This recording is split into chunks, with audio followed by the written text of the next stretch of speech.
Dans le cours d'une intervention, il arrive souvent un moment où on a des choses très difficiles à dire à la personne, puis des choses qui sont vraies, qui sont la vérité.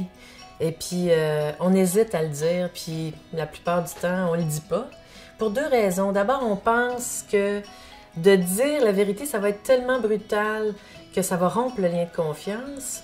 Puis on veut pas être la méchante. Tu sais, on veut qu'elle continue de nous aimer puis d'avoir la relation d'aide qu'elle a avec nous, tu sais.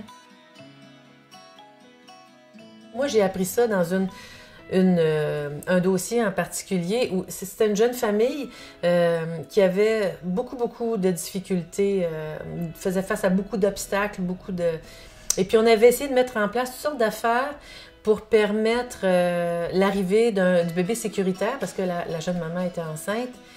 Et ça n'avait pas été possible. Le jeune couple, il voulait rien faire, il ne reconnaissait pas les difficultés. Alors après beaucoup de démarches, on est arrivé à un moment où il a fallu prendre la décision de faire un signalement. Et moi, j'étais certaine qu'en fait, on ferait le signalement puis on leur dirait pas, tu sais, c'est tellement effrayant de dire ça. Mais non, la chef d'équipe, elle a dit, mais non. Faut dire la vérité. Puis avant, donc la fois d'après qu'on les a rencontrés, c'est ça qu'on a fait.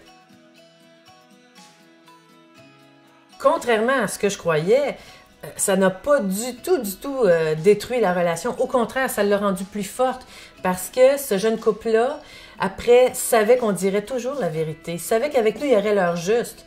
C'est difficile à entendre, c'est aussi difficile à entendre qu'à dire ces choses-là, mais au moins, il saurait à quoi s'en tenir exactement. Fait que c'est comme ça que moi, j'ai appris que de dire la vérité, c'est ça qui préserve le lien de confiance. Ouais.